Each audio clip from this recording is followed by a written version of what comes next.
আজকে কথা বলবো মেয়েদেরকে নিয়ে কিছু হাস্যকর কথা। মেয়েটার নাম ছিল নদী। আজও ছেলেটা নদী দেখলে মুতে দেয়। হ্যাঁ, এটাই ভালোবাসা। মেয়েরা ভাবে আমি পড়ি বা পড়ি হতে চাই, কিন্তু কোনো ছেলেকে আজ পর্যন্ত দেখলাম না নিজেকে জিন বানাতে চাইলো।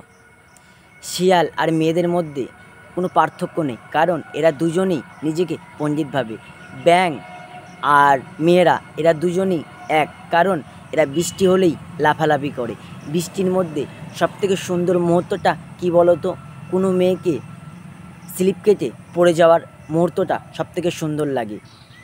একটা মেয়ে একটা ছেলের লাইফে পরি হয়ে আসে, কিন্তু যখন চলে যায় তখন কাল লাগেনির মতন ছোবল দিয়ে চলে যায়। হ্যাঁ, এটাই মেয়েরা। ছেলে হয়ে জন্ম নিয়েছি, রাস্তাঘাটে বেরোলে তো মেয়েরা ডিস্টার্ব করবেই।